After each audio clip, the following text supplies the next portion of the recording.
Hello friends, welcome back to my channel SRK drama explain. Friends, ये video मैं लोगों के एंटरटेनमेंट के लिए बनाती हूँ, so please watch full, share, subscribe and like this video. जैसे कि फ्रेंड मैंने कहा था प्रीवियस पार्ट में कि मैं आप लोगों के लिए एक अमेजिंग सी स्टोरी लेकर आऊँगी, तो लेकर आ गई हूँ एक रिवेंज लव स्टोरी जो कि बहुत ही ज़्यादा अमेजिंग है, क्योंकि जिसमें हमारा हीरो रहता है वो हीरोइन से नफरत करता है और इस हद तक नफरत करता है कि उससे शादी करने की वो डिमांड करता है और फाइनली उसकी शादी हो भी जाती है। लेकिन आफ्टर मैरिज वो उसको बहुत ज़्यादा टॉर्चर करता है, जिसकी वजह से हमारी हीरोइन बहुत ज़्यादा हर्ट होती है और फाइनली यहाँ पर हमारी हीरोइन डिसाइड करती है कि वो उसे छोड़कर चली जाएगी। तभी हमारे हीरो को रियलाइज़ होता है कि वो तो उस लड़की से प्यार करने लगा है। वो उसे रोकने की कोशिश करता है लेकिन बहुत ज़्यादा देर हो चुकी थी, क्योंकि हीरोइन ने डिसाइड कर लिया था कि वो उसे छोड़कर जाएगी। तो देखते हैं इस ड्रामे में क्या हमारे हीरो को हमारी हीरोइन मिल पाती है या नहीं। यहाँ पर नियोंग को दिखाया जाता है जो सो रही होती है, लेकिन तभी उसके फ़ोन पर किसी का मैसेज आता है जिसकी वॉइस सुनकर वो उठ जाती है। तभी वो फ़ोन चेक करती है, उस पर कॉन्ग का मैसेज आता है। कॉन्ग उससे कह रहा होता है कि जल्दी से मेरे लिए ब्रेकफास्ट बनाकर मेरे कमरे में लाओ, मुझे भूख लगी है। लेकिन यहाँ पर दिखाया जाता है वो मैसेज कोई और नहीं, लॉन्ग करती है ताकि नियोंग उसके कमरे में आए और उन दोनों को एक साथ देखकर वो घर छोड़कर चले जाए। और यहाँ पर दिखाया जाता है जो हमारी नियोंग रहती है वो कॉन्ग के मैसेज के थ्रू उसके लिए खाना बनाने के लिए जाती है। तभी वहाँ पर रत्ना आती है और वो कहती है कि जब तुम ब्रेकफास्ट बना ही रही हो तो लॉन्ग के लिए भी बना लेना, उसे भी पसंद आएगा। अगर उसकी फेवरेट डिश बनाओगी तो और भी ज़्यादा अच्छा रहेगा। ये कहकर वो वहाँ से चली जाती है, लेकिन नियोंग को तो कुछ भी समझ में नहीं आ रहा होता है कि रत्ना उसे ऐसा क्यों कह रही है। अब यहाँ पर नियोंग ब्रेकफास्ट बनाती है और वो कॉन्ग के लिए ब्रेकफास्ट लेकर जाती है, लेकिन वो दरवाज़ा नॉक नहीं करती है, सीधा अंदर चली जाती है। और अंदर जाने के बाद वो जो देखती है वो देखकर तो वो शॉक रह जाती है और सिर्फ रोने के अलावा उसको कुछ भी समझ में नहीं आ रहा होता है और ऐसा प्रेटेंड करती है कि वो दोनों साथ में नाइट स्पेंड करे, जिसकी वजह से नियोंग रोने लगती है। अब यहाँ पर जो लॉन्ग रहती है वो कहती है कि तुम्हें कोई मैनर्स नहीं आता है क्या? तुम्हारी मॉम ने मैनर्स नहीं सिखाया कि किसी भी कमरे में जाने से पहले नॉक किया जाए? अब तुम यहाँ 1 मिनट भी रुकने से बेटर रहेगा कि चले जाओ, क्योंकि हमारी प्राइवेसी में तुम दखल अंदाजी कर रही हो। और ये कहते हुए वो कॉन्ग किस कर लेती है, जिसकी वजह से नियोंग बहुत ज़्यादा हर्ट होती है। नियोंग सीधा रोते रोते अपने कमरे में जाती है और फटाफट अपने सामान को पैक करके वो घर छोड़ने ही वाली रहती है, क्योंकि उसे लग रहा होता है कि कॉन्ग उसे धोखा दे रहा है। वो प्यार के दावे तो नियोंग से करता है, लेकिन वो किसी और के साथ टाइम स्पेंड करने में बहुत ही ज़्यादा इंटरेस्ट रख रहा है। इस वजह से उसे धोखेबाज समझकर वहाँ से जा ही रही होती है। तभी रत्ना आती है और उससे कहती है कि मैंने तुम्हें पहले ही कहा था कि कॉन्ग तुम में इंटरेस्टेड नहीं है, वो तो सिर्फ तुमसे रिवेंज लेने के लिए उसने मैरिज किया है। अब यहाँ पर नियोंग जो रहती है वो तो रोती ही रहती है, तो जो रत्ना रहती है उसकी रोने का फ़ायदा उठाती है और उसे डिवोर्स पेपर देती है और कहती है कि ये तो मुझे कॉन्ग ने कल रात को ही दे दिया था, जब वो लॉन्ग के साथ बहुत ज़्यादा बिजी था। उसने कहा था कि मैं तुमसे इस पर साइन ले लूँ, तो लो अब तुम इस पर साइन कर दो। लेकिन नियोंग रहती है वो तो साइन करने के लिए रेडी ही नहीं रहती है। तो जो रत्ना रहती है वो अपना शातिर वाला माइंड यूज़ करती है और नियोंग को ब्लैकमेल करके फाइनली उस डिवोर्स पेपर पे साइन करवा लेती है। नियोंग उस डिवोर्स पेपर पर साइन कर देती है, ये सोचकर कि कॉन्ग अब मेरा नहीं रह गया है तो मैं उससे कोई रिलेशनशिप नहीं रखूंगी, और वहाँ से चली जाती है। ये देखकर रत्ना के दिल को तो बहुत ज़्यादा ठंडक मिलती है कि फाइनली नियोंग नाम की मुसीबत तो यहाँ से गई। अब वो खुशी खुशी आती है लॉन्ग के पास और उससे कहती है कि गुड न्यूज़, हमारा प्लान काम कर दिया, देखो मैंने डिवोर्स पेपर पे भी साइन करवा लिया है। अब नेक्स्ट टारगेट है कॉन्ग के सिग्नेचर इस पर चाहिए, क्योंकि अगर कॉन्ग के सिग्नेचर मिल जाएंगे तो ये डिवोर्स पेपर तो समझो हो ही गया। यहाँ पर लॉन्ग बोलती है देखो मैं कितना ज़्यादा स्मार्ट हूँ ना। अब नेक्स्ट सीन में एक नियोंग को दिखाया जाता है जो कॉन्ग के घर से सीधा अपनी मॉम के पास आती है और रोती रहती है। यहाँ पर जब पिट देखती है कि उसकी बेटी इतना ज़्यादा रो रही है तो उसे हक करके पूछती है कि क्या बात है, तुम इतना ज़्यादा रो क्यों रही हो।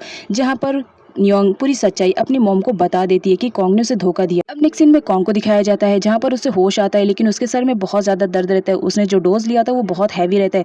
वो अपने आप को ऐसा पाता है कि उसने कपड़े नहीं पहने, वो तो डर जाता है। वो फटाफट जाता है नियोंग को ढूंढने की कोशिश करता है। वो हर जगह नियोंग को ढूंढता है, लेकिन नियोंग तो उसे मिल ही नहीं रही होती है, क्योंकि नियोंग वहाँ से जा चुकी थी। अब ये रत्ना देख रही होती है। यहाँ पर दिखाया जाता है जब कॉन्ग नियोंग के कमरे में आता है तो वहाँ पर एक एनवलप देखता है। वो एनवलप खोल कर पढ़ता है तो शॉक में रहता है, क्योंकि वहाँ एनवलप डिवोर्स पेपर का था और वो डिवोर्स पेपर पे साइन भी हो चुका था, जिस पर नियोंग की साइन देखकर कॉन्ग तो शॉक्ड में रहता है। तभी रत्ना वहाँ पर आती है और ऐसा प्रेटेंड करती है कि उसे तो कुछ भी मालूम नहीं है। वो बोलती है कॉन्ग ये क्या है। यहाँ पर वो देख लेती है कि डिवोर्स पेपर है। वो बोलती है मैंने तुमसे कहा था ना, वो तौर से बहुत ज़्यादा प्यार करती है, वो उसी के साथ अपना टाइम स्पेंड करना चाह रही है, इसी वजह से तो वो लोग पैसे भी चोरी किए हैं। तुम क्यों नहीं मानते हो? मैं तुम्हें बार बार कह रही हूँ कि उस लड़की को तुम डिवोर्स दे दो, लेकिन तुम नहीं मान रहे हो। देखो वो लड़की कितनी तेज है, तुम्हें डिवोर्स देकर अपने बॉयफ्रेंड के साथ चली गई है, जिसकी वजह से कॉन्ग वहाँ से चला जाता है। है। रत्ना बहुत ज़्यादा खुश होती है कि मेरा प्लान फाइनली कामयाब हो गया, बस किसी भी तरह कॉन्ग की साइन मिल जाए। अब नेक्स्ट सीन में दिखाया जाता है, यहाँ पर सारे लोगों को मालूम पड़ जाता है कि कॉन्ग ने किस तरह नियोंग को धोखा दिया है। तौर को भी मालूम पड़ जाता है, तो वो कॉन्ग की पिटाई करने के लिए उसके घर जाने लगता है, जिस पर ईम उसे रोकती है और कहती है कि तुम्हें अभी मेल मिली है, अगर तुमने कुछ भी ऐसा वैसा किया तो कॉन्ग तुम्हें लंबा फंसाएगा और तुम जेल में ही रहोगे, नियोंग की मेहनत पूरी बर्बाद हो जाएगी। अब इन लोग के समझाने पर तौर समझ जाता है और वो बोलता है ठीक है मैं नहीं जाऊँगा। बट यहाँ पर तौर बोलता है कि हमें कुछ ना कुछ तो करना चाहिए, अदरवाइज इसी तरह कॉन्ग नियोंग की लाइफ को स्पॉइल करके रख देगा। और तुम देख रहे हो नियोंग कितना ज़्यादा हर्ट हुई है कॉन्ग से, कुछ ना कुछ तो ज़रूर करना चाहिए। अब नेक्स्ट सीन में हमारी नियोंग को दिखाया जाता है, जिसका रो रो का बुरा हाल हो जाता है कि कॉन्ग ने उसे इतना बड़ा धोखा दे दिया है। अब इधर कॉन्ग को दिखाया जाता है, जिसके हाथ में डिवोर्स पेपर रहता है। वो नियोंग के पास कॉल करता है ताकि वो पूछ सके कि नियोंग ने डिवोर्स पेपर पे साइन क्यों किया है, क्योंकि उसे तो कुछ भी याद नहीं रहता है। लेकिन यहाँ कॉल पीट रिसीव करती है और वो कॉन्ग पर भड़क जाती है और उससे कहती है कि तुम्हारी हिम्मत कैसे हुई मेरी बेटी पर कॉल करने के लिए, उसकी लाइफ को तुमने बर्बाद कर दिया, अब तो उसे सही से चैन से जीने दो, क्या उसे जीने भी नहीं दोगे? अपने रिवेंज के और बदले के चक्कर में तुमने उसकी लाइफ को स्पॉइल करके रख दिया है। यहाँ पर कॉन्ग कहता है कि आंटी मुझे एक बार नियोंग से बात करने दीजिए, लेकिन जो पिट रहती है वो बोलती है कि मैं किसी भी हालत में तुम्हारी बात मेरी बेटी से नहीं करवाऊंगी, और ये कहते हुए वो कॉल को कट कर देती है। यहाँ पर जो कॉन्ग रहता है वो सोचने की कोशिश करता है कि एक्चुअल में कल क्या हो गया जिसकी वजह से नियोंग ने डिवोर्स पेपर पे साइन कर दिया, क्योंकि उसे तो कुछ भी याद नहीं रहता है। अब यहाँ पर टिन और त्यानचाई को दिखाया जाता है, जो दोनों डिसाइड करते हैं कि हमें कॉन्ग को पूरी सच्चाई बता देनी चाहिए।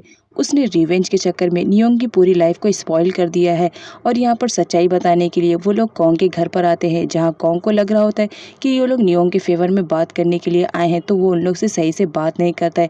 अब यहाँ पर जो त्यानचाई रहता है उसे पूरी सच्चाई बताने की कोशिश करता है कि तुम्हें मालूम भी है तुम्हारे डैड ने नियोंग को हाफ प्रॉपर्टी का ओनर क्यों बनाया, तुम्हें तो कुछ आइडिया भी नहीं है। रत्ना ने जितना तुम्हें बताया बस तुमने उतना ही सुन के ले लिया। अब सच्चाई क्या है मेरे मुंह से सुनो।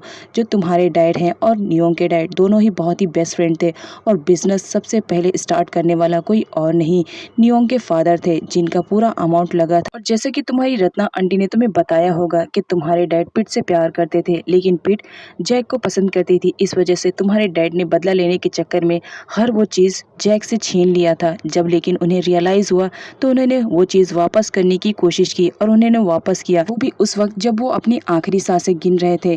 लेकिन तुम्हें तो कुछ फ़र्क नहीं पड़ता है, तुम्हें तो सिर्फ अपनी प्रॉपर्टी चाहिए। अब सच्चाई तुम्हारे सामने है, अब फैसला तुम्हें करना है। अब यहाँ पर कॉन्ग बहुत ज़्यादा स्ट्रेस में रहता है कि उसने बहुत बड़ी गलती कर दी है। यहाँ पर रत्ना को दिखाया जाता है, वो तो कॉन्ग को चुपके चुपके देख रही होती है, तभी वहाँ पर लौंग आती है। यहाँ पर रत्ना उसे बोलती है कि जाओ, कॉन्ग इस वक्त बहुत ज़्यादा स्ट्रेस में है, तुम्हें उसका स्ट्रेस कम करना चाहिए। तो उसका स्ट्रेस कम करने के लिए लौंग उसके पास आती है, और आते ही कहती है तुम्हें उस लड़की के लिए स्ट्रेस लेने की ज़रूरत नहीं है जो तुम्हारी लाइफ में है नहीं। और क्यों ले रहे हो? क्योंकि वो तुमसे प्यार नहीं करती, किसी और के साथ प्यार करती। देखो वो बहुत ही ज़्यादा चालाक है, इसी वजह से तो उसने तुम्हें डिवोर्स दे दिया है, ताकि वो अपने बॉयफ्रेंड के साथ अपनी हैप्पी लाइफ को स्टार्ट करे।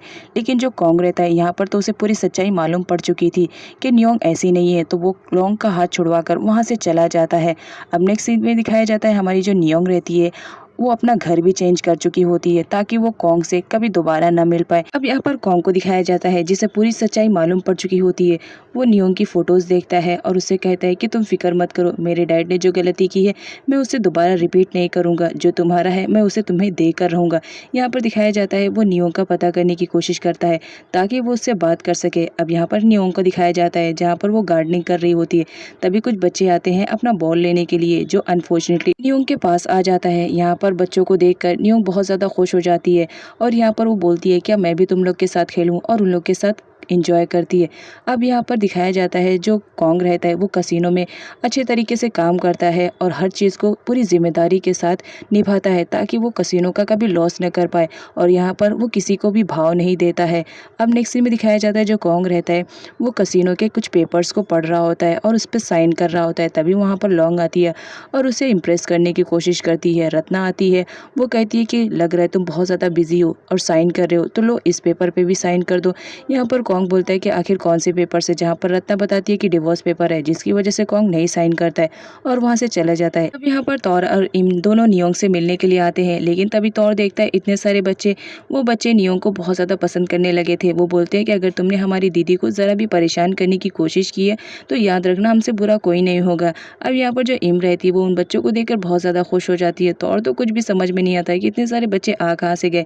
नियोंग बताती है कि ये हमारे पड़ोस के बच्चे हैं, मेरे साथ खेलने के लिए आए हुए हैं। यहाँ पर दिखाया जाता है जो एम रहती है वो बहुत खुश रहती है तौर के साथ। अब यहाँ पर रत्ना और लौंग को दिखाया जाता है वो किसी तरह प्लानिंग कर रहे होते हैं ताकि कॉन्ग डिवोर्स पेपर पे साइन कर दे। एक बार डिवोर्स पेपर पे साइन हो जाएगा तो दोनों की साइन हो जाएगी। उसके बाद लौंग का रास्ता क्लियर हो जाएगा, वो फिर किसी भी तरह कॉन्ग से शादी करके इस घर में आ जाएगी।